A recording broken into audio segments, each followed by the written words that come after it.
草津最高の浄水掃除。 Halo, berjumpa lagi dengan saya Yogi Pratama, Divisi Water Treatment PT Indotara Persada. Nah, kali ini saya ingin membahas after filter dari water treatment. Apa saja pembahasannya? Tonton video ini sampai habis.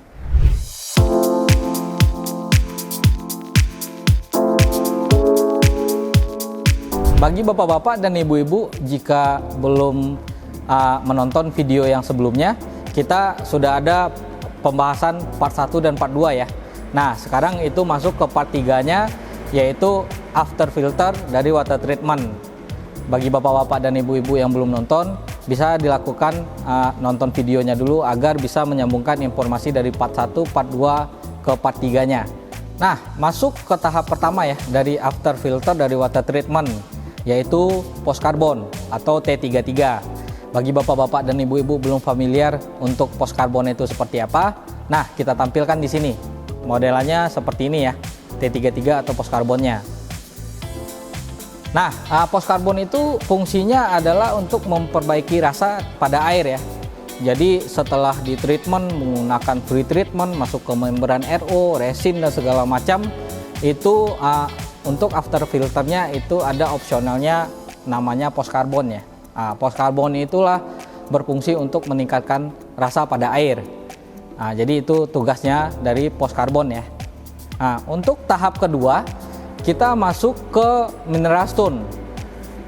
Itu mineral stone, kalau bapak-bapak ibu-ibu belum familiar, kita bantu perlihatkan modelnya seperti ini. Itu untuk mineral stone ya. Nah, mineral stone itu dia berfungsi untuk meningkatkan mineral pada air.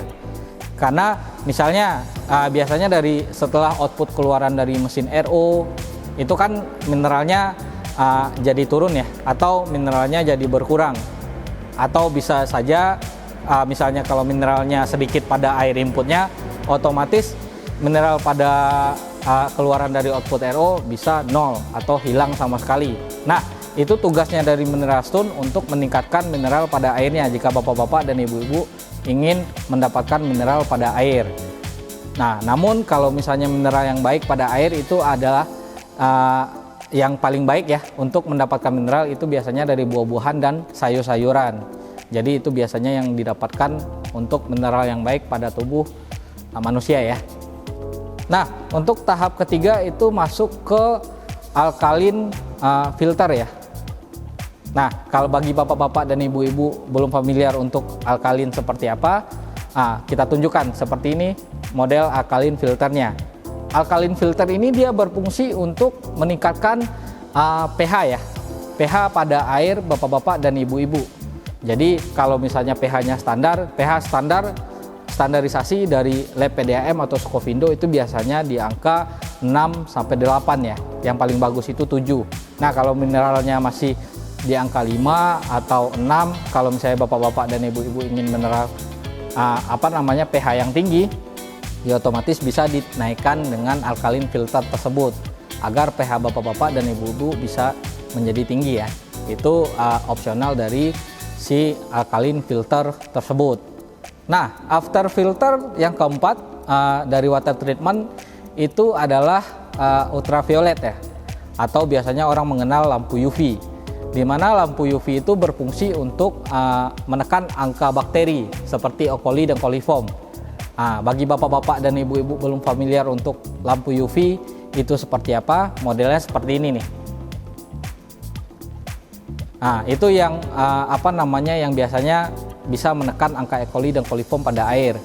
Jadi kalau misalnya bapak-bapak dan ibu-ibu posisi airnya air tanah untuk inputnya untuk di treatment, atau air tanahnya berdekatan sama septic tank, otomatis paling aman bapak menambahkan ultraviolet tersebut karena dia bisa menjaga atau mencegah dari bakteri E. coli dan coliform tersebut. Nah, dari keempat pembahasan kita tadi, mulai dari post carbon, mineral stone, lalu alkaline filter dan masuk ke UV, kita masuk ke tahap kesimpulan ya, di mana after filter ini kenapa disebut after filter? Karena ini opsional ya, bisa ditambahkan, bisa juga tidak, tergantung air bapak-bapak dan ibu-ibu di lokasi ya. Jadi ini hanya opsional, bisa ditambahkan atau bisa juga tidak. Jadi dilihat lagi dari misalnya input air Bapak seperti apa, misalnya ingin menggunakan meningkatkan rasanya, bisa menambahkan pos karbon. Nah, kalau misalnya untuk meningkatkan mineral ya bisa ditambahkan mineral stone, dan begitu seterusnya. Kalau misalnya bapak-bapak dan ibu-ibu ingin meningkatkan pH, itu ada alkaline filter. Kalau untuk menekan angka E. coli dan coliform atau input air bapak dan ibu terdapat bakteri E. coli seperti E. coli dan coliform, otomatis bapak harus menambahkan ultraviolet tersebut. Nah, bagi bapak-bapak dan ibu-ibu atau masyarakat umumnya ya, Indotara mempunyai channel YouTube PT Indotara Persada. Nah, itu jangan lupa di subscribe ya, subscribe, like, dan komen.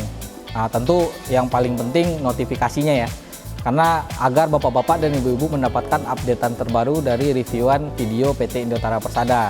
Nah, keuntungan untuk subscribe juga, bapak-bapak dan ibu-ibu bisa mengetahui produk apa saja yang Indotara jual.